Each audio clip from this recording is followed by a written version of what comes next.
అందరికీ జై భీమ్, అందరికీ నమస్తే అండి.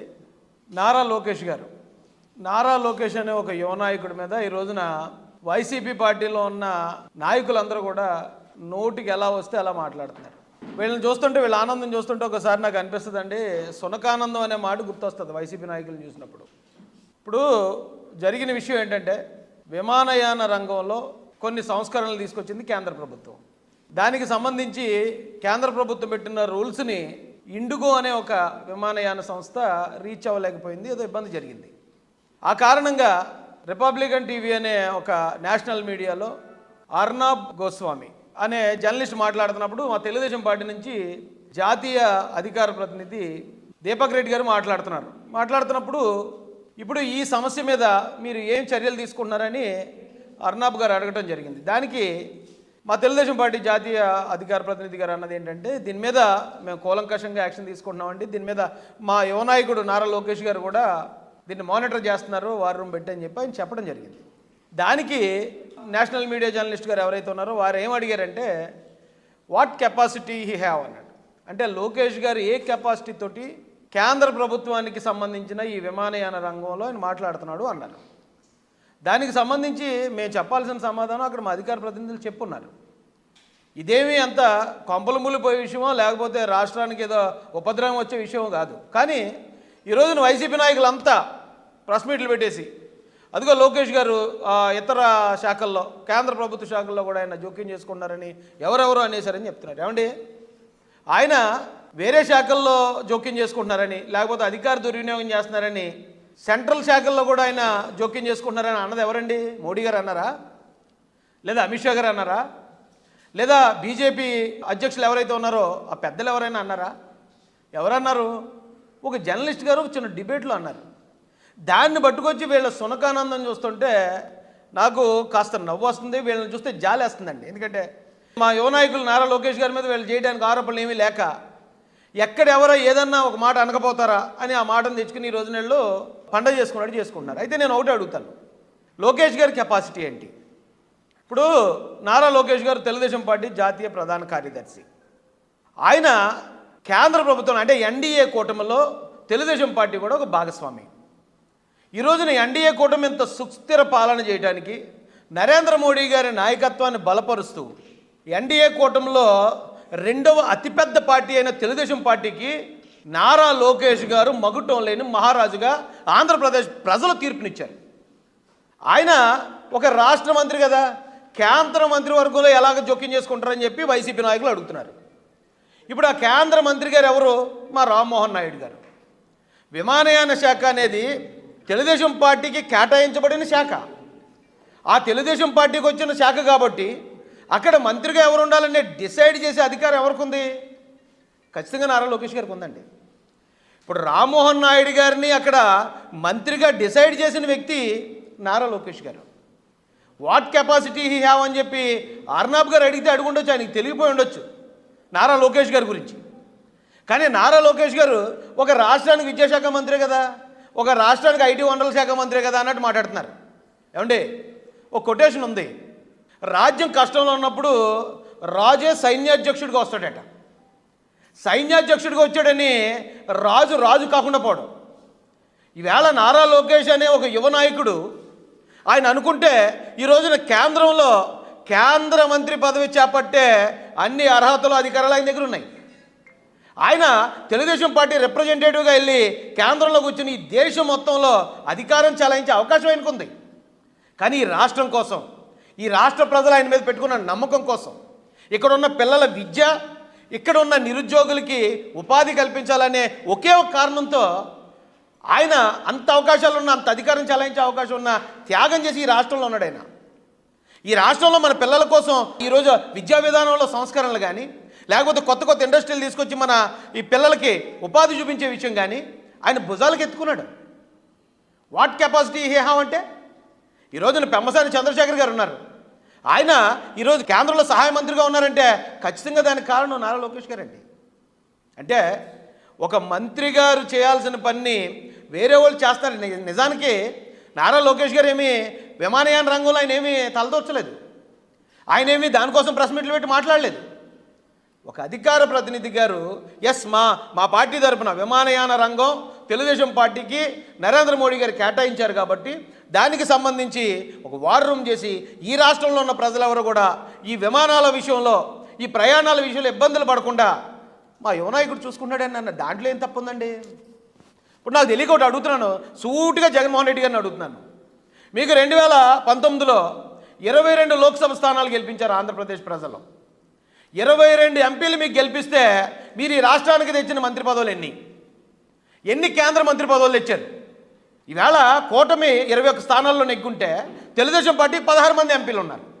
16 మంది ఎంపీలతో మా యువనాయకుడు నారా లోకేష్ గారు ఈ రాష్ట్రానికి 2 కేంద్ర మంత్రి పదవులు, బీజేపీ తరఫున ఒకటి, మొత్తం ఎన్డీఏ కూటమిలో 3 కేంద్ర మంత్రి పదవులు ఈ రాష్ట్రానికి తెచ్చి పక్క రాష్ట్రం గోవాకు కూడా ఒక గవర్నర్గా మన తెలుగోడిని నియమించే శక్తికి, ఆ స్థాయికి ఈ రాష్ట్రాన్ని తెలుగోడిని తీసుకెళ్లిన ఆ ఘనత ఖచ్చితంగా తెలుగుదేశం పార్టీదండి.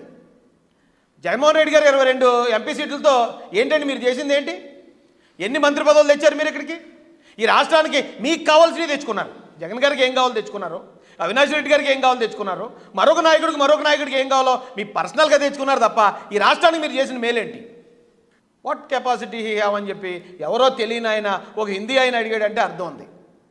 ఏమాత్రం బుర్ర బుద్ధి లేకుండా ఫలానా ఎవరో జర్నలిస్ట్ గారు అన్నారు, లోకేష్ గారు ఏదో ఇతర దాంట్లోకి ఇన్వాల్వ్ అయిపోతున్నారని మాట్లాడుతున్నారంటే ఎంత సిగ్గు సర లేకుండా బతుకుతున్నారు మీరు ఈరోజు. ఏ రోజైనా ఈ రాష్ట్రంలో ఒక మంత్రి గారు ప్రెస్ మీట్ పెడతా ఉంటే ఆ పక్కన ఎప్పుడన్నా లోకేష్ గారు కూర్చుని ఉన్నారా? ఆ మంత్రి గారి తరపున లోకేష్ గారు ఎప్పుడన్నా మాట్లాడారా? లేదా కేంద్ర మంత్రి పదవుల్లో ఆయన ఇన్వాల్వ్ అయ్యారు అనడానికి ఏ ఆధారం ఉంది మీ దగ్గర? వేళ ఎవరైనా సరే కేంద్ర మంత్రి పదవి కావాలా, రాష్ట్ర మంత్రి పదవి కావాలంటే తీసుకునే అధికారం ఉన్న ప్రతి ఒక్కరు కేంద్ర మంత్రి పదవి తీసుకుంటారు. అలాంటి దగ్గర కూడా ఒక యువ నాయకుడు రామ్మోహన్ నాయుడు గారు, అలాంటి ఆయన చాలా పర్ఫెక్ట్గా ఆయన విధులు నిర్వర్తించగలడు, నిజాయితీ పరుడు అని చెప్పి లోకేష్ గారు మాట చెప్తే ఆయన ఈ రోజున సెంట్రల్ మినిస్టర్ అయ్యారు. ఆయన అంతే చిత్తశుద్ధితో పనిచేసుకొస్తున్నారు. అది లోకేష్ గారి కెపాసిటీ. జగన్మోహన్ రెడ్డి గారికి నేను ఇక్కడి నుంచి కాకినాడ తెలుగుదేశం పార్టీ నుంచి ఒక ఆఫర్ కూడా ఇస్తున్నాను. లోకేష్ గారి కెపాసిటీ ఏంటో తెలియాలి మీకంటే రండి, మీరు వచ్చి తలంచి లోకేష్ గారితో తెలుగుదేశం కండువా వేసుకోండి. మీకు నిజంగా కెపాసిటీ ఉందని కనుక లోకేష్ గారు నమ్మితే ఇలాగ మిమ్మల్ని కూడా కేంద్ర మంత్రి పదవిలో కూర్చోబెట్టగలిగిన కెపాసిటీ లోకేష్ గారికి ఉంది. అలాంటి లోకేష్ గారిని పట్టుకుని ఏది దొరకనట్టు ఏంటయ్యా ఈ విష ప్రచారం ఏంటి, ఈ వెకిల్ నవ్వులేంటి? అలాంటి నాయకుడిని మాట్లాడుతూ ఉంటే తెలుగుదేశం పార్టీయే కాదండి రాష్ట్రంలో ఉన్న ప్రజలందరూ బాధపడుతున్నారు. కాబట్టి అంత త్యాగం చేసి ఈ రాష్ట్రం కోసం నిలబడి ఈ రాష్ట్ర అభివృద్ధి కోసం పనిచేస్తున్న యువ నాయకుడిని పట్టుకుని ఎవరో అన్నారంటే ఆయన తెలియక అడిగాడా, లేదంటే లోకేష్ గారి గొప్పతనాన్ని మా అధికార ప్రతినిధి ద్వారా దేశవ్యాప్తంగా తెలియజేయాలని అడిగాడా? ఇప్పుడు ఈ రోజున నరేంద్ర మోడీ గారితో ఎక్కువగా ఇష్టపడుతూ గౌరవింపబడుతున్న అతి చిన్న వయస్కుడైన పొలిటీషియన్ ఎవరన్నా ఉన్నారు భారతదేశంలో అంటే అది కేవలం నారా లోకేష్ గారు. మన దాదాపు 30 రాష్ట్రాల్లో ఉన్న అతిపెద్ద దేశం. ఈ దేశంలో 100 పార్టీలు ఉన్నాయి, రాజకీయ పార్టీలు. ఎన్డీఏ కూటమిలో 2వ అతిపెద్ద పార్టీగా తెలుగుదేశం పార్టీ ఉంది. అలాగే ఈ దేశంలో 100లాది పార్టీల్లో టాప్ 6లో తెలుగుదేశం పార్టీ ఉంది. దానికి కారణం అతి ముఖ్యుడు నారా లోకేష్ గారు. అంతెందుకండి, ఎక్కడో దేశ రాజకీయాలు పక్కన పెడితే ఈ రాష్ట్రంలో సైకో ముఠాను మొత్తం కకావికలం చేసిన నేలమట్టం చేసింది అదే నారా లోకేష్ గారు. యువగాళం పాదయాత్ర పేరుతో 3200 కిలోమీటర్ల సాగిన ఆయన పాదయాత్ర ద్వారా ఇక్కడున్న సైకోల మొత్తాన్ని నేలమట్టం చేసి రాష్ట్రాన్ని కాపాడిన వ్యక్తి. ఇంకేం కెపాసిటీ కావాలి? 151 సీట్లతో విర్రవీగుతున్న వాడిని 11 సీట్లలో కూర్చోబెట్టాడు. అంతకన్నా ఏ కెపాసిటీ కావాలి? ఈ రాష్ట్రంలో కొన్ని కోట్ల మందికి జీవితాలను మార్చాడు. అంతకన్నా ఏ కెపాసిటీ కావాలి? ఈరోజు దేశంలో 2వ అతిపెద్ద పార్టీగా ఉంటే కాదు, నరేంద్ర మోడీ గారితో కూడా ఎంతో గౌరవించబడుతున్న వ్యక్తుల్లో నారా లోకేష్ గారు ఉన్నారు. ఇప్పుడు మోడీ గారు అంటేనో లేకపోతే ఒక అమిత్ షా గారు అంటేనో మరొకరు అంటేనో ఓహో ఒకవేళ లోకేష్ గారు ఏమైనా ఇన్వాల్వ్ అయ్యారేమో అనుకోవచ్చు. వాళ్ళెవరు ఎప్పుడు ఏ రోజు అనరు, గౌరవిస్తారు ఆయన్ని. ఈ రోజు అనుకుంటే రేపు వెళ్ళి ఆయన ప్రధానమంత్రిని కలవగలరు, ఈ రోజు అనుకుంటే రేపు వెళ్ళి అమిత్ షా గారిని కలవగలరు. అవసరం అనుకుంటే జగన్మోహన్ రెడ్డి కూడా చిటికలో ఆయన కేంద్ర మంత్రి పదవి ఇచ్చే అధికారం ఆయన చేతిలో ఉంది. అంతకుమించిన కెపాసిటీ ఏం కావాలండి? అంటే ఇంతకుముందు వేలు చేసిన ఏదో పనులు వైసీపీ వాళ్ళు ఏదో పనులు చేస్తారు, అది తెలుగుదేశం పార్టీ మీద నెట్టేయాలని ప్రయత్నం చేస్తారు. గతంలో అంటే ఇది కంపేర్ చేయట్లేదండి, నేను చెప్పబోయానికి లోకేష్ గారికి అసలు నక్కకి నాగలోకి అనుకున్నాం తేడా. గతంలో ఈ రాష్ట్రంలో సకల శాఖ మంత్రి ఒక అతను ఉండేవాడు, సజ్జల రామకృష్ణారెడ్డి. ఏంటి అతనికి ఇగో ఈ పక్కన ఉన్న పెద్ద ఆయన, ఈయన ఒక కార్పొరేటర్గా గెలిచాడు. ఆ సకల శాఖ మంత్రి కనీసం కార్పొరేటర్గా కూడా గెలవలేదు. కానీ ఒక హోంమంత్రి ప్రెస్ మీట్ పెట్టాలంటే ఆయన తరపున అతను మాట్లాడేవాడు. ఒక ట్రాన్స్పోర్ట్ మినిస్టర్ పెట్టాలంటే ఆయన తరపున సజ్జల రామకృష్ణారెడ్డి మాట్లాడేవాడు. ఏ కెపాసిటీ ఉంది అతనికి? ఏ కెపాసిటీ ఉందని ఈ జగన్ గారు ఏమో ఇంట్లో కూర్చొని పబ్జీ ఆడుకునేవాడు. ఈయన వచ్చి మొత్తం అన్ని శాఖల్లోనే వేలు పెట్టేవాడు. అంటే మీరు చేసే చీప్ పనులు ఇక్కడ ఎవరు చేయరండి. తెలుగుదేశం పార్టీలో చంద్రబాబు నాయుడు గారు, లోకేష్ గారు అలాంటి చీప్ పనులు చేసే పరిస్థితి లేదు. ఈ రోజుకి కూటమిని, అటు మోడీ గారిని ఇటు పవన్ కళ్యాణ్ గారిని సమన్వయం చేసుకుంటూ ముందుకు సాగుతున్న వ్యక్తి నారా లోకేష్ గారు. మగటోలేని మహారాజు అయినా తెలుగుదేశం పార్టీకి. తెలుగుదేశం పార్టీ సెకండ్ ప్లేస్లో ఉంది ఎన్డీఏలో. అంతకు మించిన కెపాసిటీ ఏంటి? ఆయనకున్న కెపాసిటీ ఎవరికి ఉంది? ఎందుకు మీరు కేంద్ర మంత్రులు తీసుకురాలేపారు? ఒక్కడు కూడా 22 మంది ఎంపీలు ఇచ్చినప్పుడు కూడా ఈ అడిగేవాడు ఎవడో లేక నోటికి ఏదొస్తే అది వాగటం. లోకేష్ గారి మీద ఇంకే ఏ కారణాలు లేవు కాబట్టి ఇలాంటిది ఏదో పనికిమాలిన బురద జల్లటం. ఏంట్రా ఈ సునకానందం? ఇప్పటికన్నా కొంచెం హుందాగా బిహేవ్ చేయండి. హుందాగా బిహేవ్ చేయండి. ఎస్, లోకేష్ గారు వార్ రూమ్ పెట్టారు.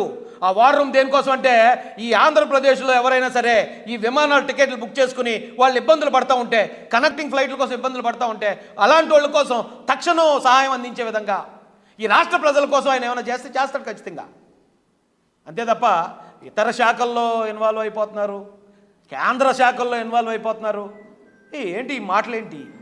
ఈ పద్ధతులేంటి? ఈ విధానాలేంటి? ఇంకా ఎంతకాలం ఇలా అబాస్ పాలైపోతారు ప్రజల ముందు? లోకేష్ గారి కెపాసిటీ ఏంటో నరేంద్ర మోడీ గారిని అడిగితే చెప్తారు పెద్దలు. లోకేష్ గారి కెపాసిటీ ఏంటో అమిత్ షా గారిని అడిగితే చెప్తారు. అంతే తప్ప ఈ రోజున ఎందుకు పనికి రాకుండా 11 సీట్లు పడిపోయినా మీరు అడిగితే చెప్పేది ఎవరు? ఒక మాట విమర్శించే ముందు ఆయన ఈ రాష్ట్రం కోసం పడుతున్న తపన, ఈ రాష్ట్రం కోసం చేసిన త్యాగం, ఆయన అధికారాన్ని కూడా పక్కన పెట్టి 24 గంటలు ఆయన పడుతున్న కష్టాన్ని కూడా గుర్తించాలి. మీరు ఎవరైనా ఒక మంచి వ్యక్తిని, ఒక మంచి నాయకుడిని ప్రజలందరూ ఎక్కడైతే గుర్తించేస్తారో ఆయన మంచితనం ప్రజలకు ఎక్కడ అర్థమవుతుందని చెప్పి ఆయన మీద బురద జల్లేయాలనో, ఆయన అవమానించాలనో మీరు చేసే ప్రయత్నం చూసి ఆంధ్ర ప్రజలందరూ మీ మొహాల మీదే ఉమ్మే రోజు దగ్గరలోనే ఉంది. మళ్ళీ ఇంకెప్పుడైనా లోకేష్ గారి కోసం మాట్లాడేటప్పుడు ఒళ్ళు దగ్గర పెట్టుకుని మీరు ఆరోపణలు చేయండి, లేదంటే ఈ ప్రజలే మీకు సమాధానం చెప్తారని తెలియజేస్తూ